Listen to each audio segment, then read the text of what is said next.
Ну или странно, конечно. Вот это очень быстро, но можно лучше. Нам сообщили, что мероприятие на 4 часа, я была настроена очень скептически. Я устала, мне хотелось домой, быстрее убежать. Но вы, в общем, очень вдохновили неожиданно музыкой.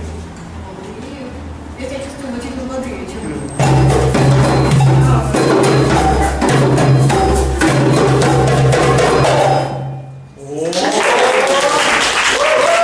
классный тренер, очень отличный, очень про команду.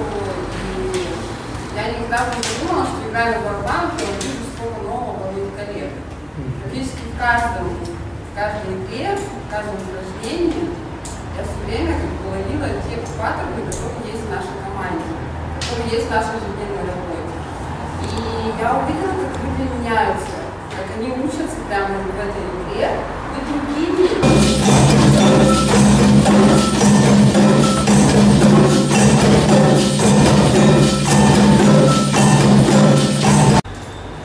Я вообще считаю себя таким достаточно активным человеком, поэтому если бы предложили еще, наверное, еще раз пошел на этот тренинг, то есть добровольный, ну, похожий тренинг.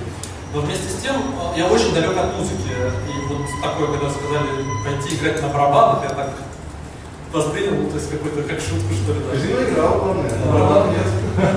Вместе с тем, может быть, из-за того, что именно так далек, это не похоже на какие-то стандартные тренинги, которые проходят в институте, там которые бизнес-тренинги, бизнес-игры, меняются кейсы, в целом одно и то же.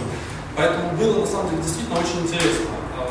То, что сам я не из этой темы, естественно, я ошибался, это видно, что в конце мы как-то сыгрались, наверное, это там сложно сказать так, но даже вот то, что мы как-то что-то услышали, что-то поняли и смогли сыграть, и даже то, что коллеги могут там простить, там, что когда-то не попадал в ритм, это уже результат, который достоин уважения команды.